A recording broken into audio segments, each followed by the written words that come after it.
Every night, when the last torches of the castle were finally put out and the whole kingdom drifted into sleep, Princess Elara heard a voice. A soft, muffled sound, coming from somewhere behind the ancient stone walls of her bedroom. Sometimes it sounded like quiet sobbing, sometimes like a whisper calling her name. But every single time she got up and walked toward the wall, silence would fall, as if the wall itself was hiding a secret it refused to give up. Her father, King Aldric, was known across the realm as the strongest, wisest ruler Veloria had ever seen.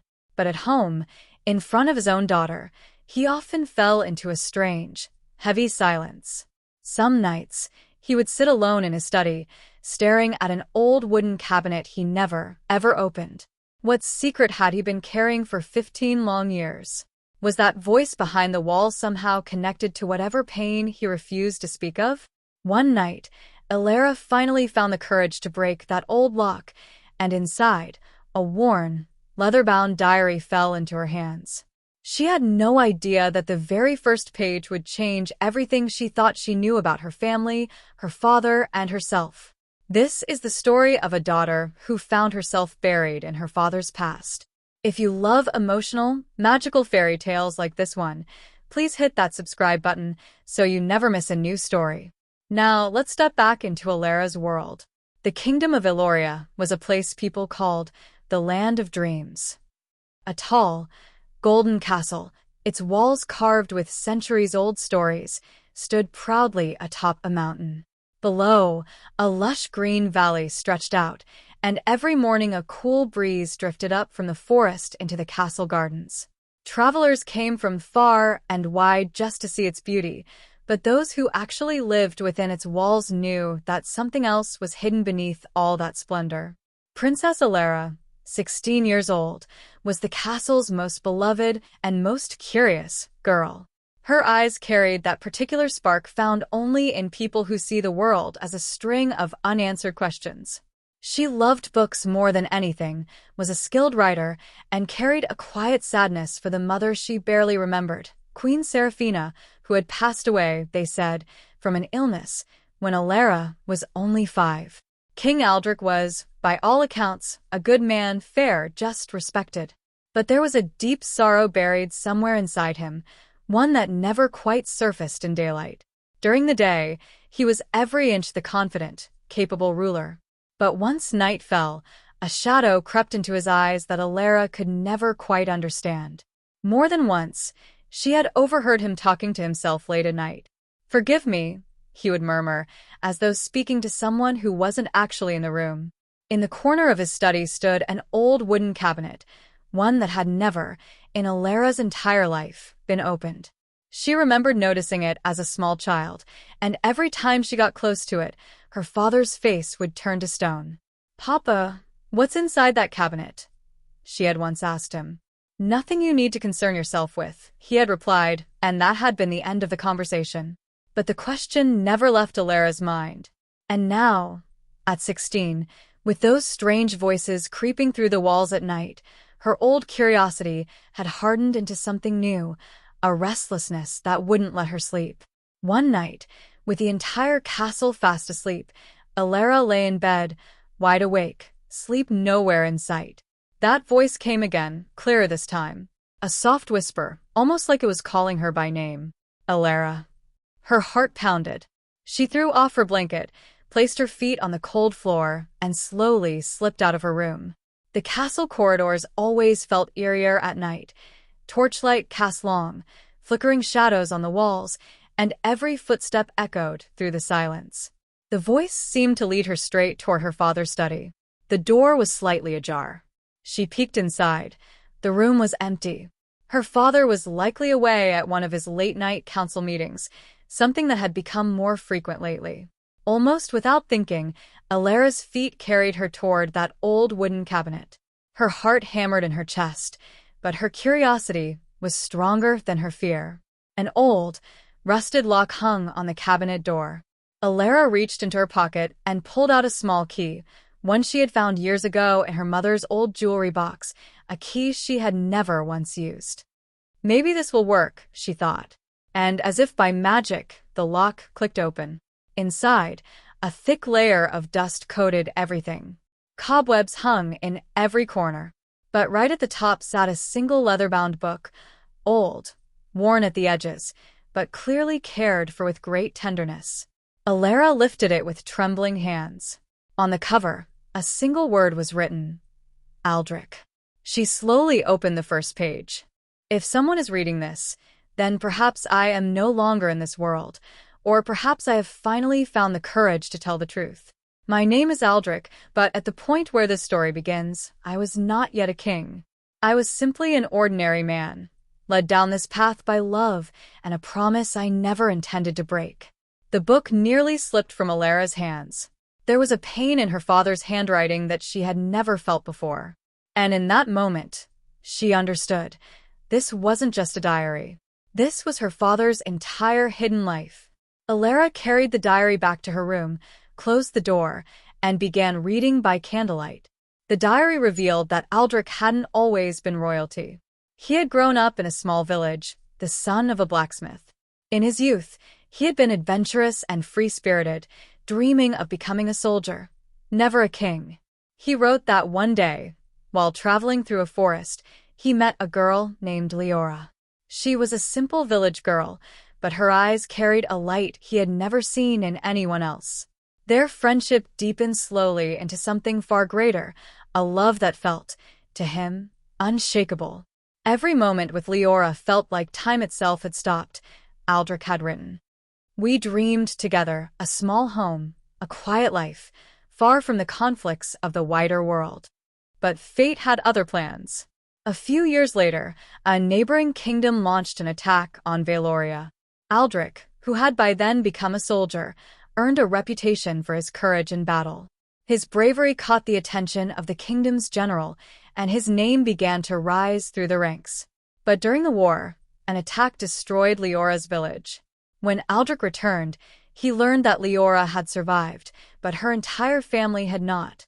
That night, when I saw Elara weeping, I made her a promise, Aldric wrote. I told her, I will never leave you alone, no matter what happens. Elara's eyes welled up with tears. This story was far more emotional than she had ever imagined. The diary continued. After the war ended, Aldric's bravery led the kingdom's aging ruler, who had no heir of his own, to name him successor. Almost overnight, an ordinary soldier became a future king. But this new role came with a condition. He had to marry a woman of noble blood to preserve the legitimacy of the crown. Elara, a simple village girl, did not meet that requirement. I told Elara I would give up the crown entirely, Aldric wrote. But she stopped me. She said, You have the strength of a king inside you, Aldric. Don't throw away this chance because of me. Reading this, everything clicked into place for Elara. Her mother, Queen Seraphina, must have been the noble-blooded woman Aldric married. But what had happened to Elara? Had her father simply abandoned her? Reading further, Elara hit the moment that shattered everything she thought she knew.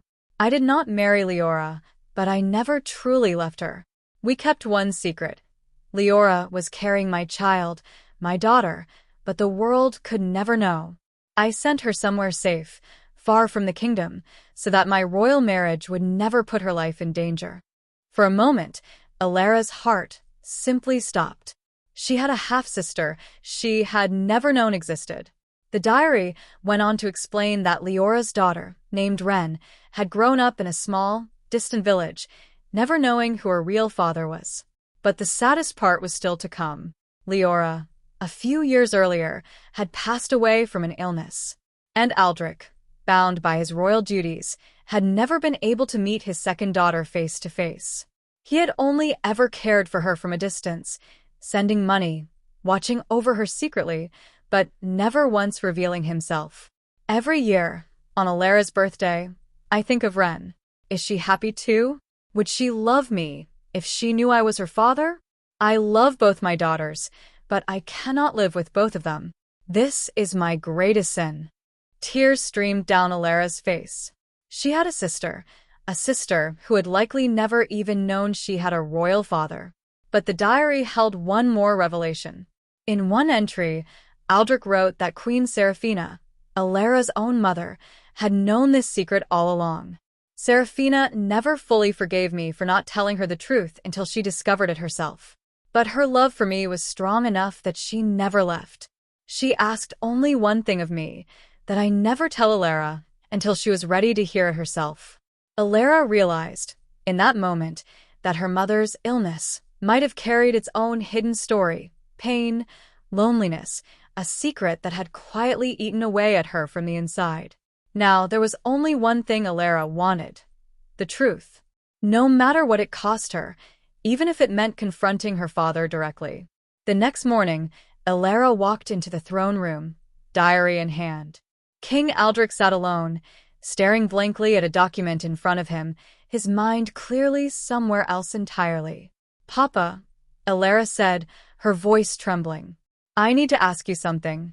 The moment he saw the diary in her hands, the color drained from his face. The paper slipped from his fingers. "Elara, you read it?" His voice cracked with both fear and pain. "I have a sister, Papa." "Ren." "You've been hiding this for 15 years. Tears filled Elara's eyes, but her voice carried real anger too. "You loved Leora. You made her a promise. And then you left her alone." King Aldric rose from his chair, and for the first time in her life, Elara saw her father cry. "I ask myself that question every single day," he said, his voice breaking. "Did I do the right thing? I thought that if the world learned about Ren, her life would be in constant danger, political enemies, rival claims to the throne, endless plots. I only wanted to keep her safe, but that meant keeping her out of my life too. And it placed the same burden on your mother." "You kept me in the dark too," Elara said. "I only ever heard a voice behind the walls, like someone was trying to reach me. Was that Ren?" Aldric nodded, lowering his eyes. "Ren found out too, a few months ago, from an old letter Leora had hidden away before she died. She's been coming near the castle ever since, quietly, trying to understand what kind of man her father really is. I think that's the voice you've been hearing." Elara's heart raced. "Papa, we have to find her. We have to bring her home." For the first time in years, King Aldric's eyes carried a flicker of hope. After weeks of searching, they finally found Ren, living at the edge of a small village, alone, surrounded only by the memories of her mother. The moment Elara first laid eyes on her, she knew instantly. Ren's eyes were exactly like their father's. The first meeting was awkward. Years of distance, lost time, and unspoken words stood between them. But then Elara stepped forward and took Ren's hand. "I'm sorry it took us this long," she said. "But we're here now. You're not alone anymore." King Aldric asked for Ren's forgiveness too. Genuine, heartfelt, carrying all the weight of years of guilt and regret. Forgiveness didn't come easily for Ren, but slowly, over the following months, a new bond began to form between two sisters, and a broken family finally beginning to heal. The truth was gradually revealed to the kingdom too, with care and dignity. People were shocked at first, but they saw that King Aldric had owned his mistake and his love openly. Ren was welcomed into the royal family, not as a secret, but as a sister. Elara, once just a princess trying to understand her father's hidden sorrow, had become someone far greater. A young woman who found her broken family and stitched it back together with courage and love. It was that courage, that love, and her refusal to stop seeking the truth that gave the kingdom of Valoria a new, stronger chapter. And at night, when the castle's torches were finally put out, no strange voice echoed through the walls anymore. Only the laughter of two sisters, sharing their stories, as if time itself had erased the distance between them. And that, dear viewers, was the heartwarming story of Princess Elara and her sister Ren, a story of a secret, a diary, and a broken family finding its way back together. If you enjoyed this story, please hit that subscribe button, and don't forget to tap the bell icon too, so you never miss our next magical, emotional tale. And one more thing, we'd love to know where in the world you're watching from. Drop a comment below and tell us, which US state are you watching from? We'd be so happy to see how far our stories are reaching. See you in the next story. Until then, stay well and cherish the people you love.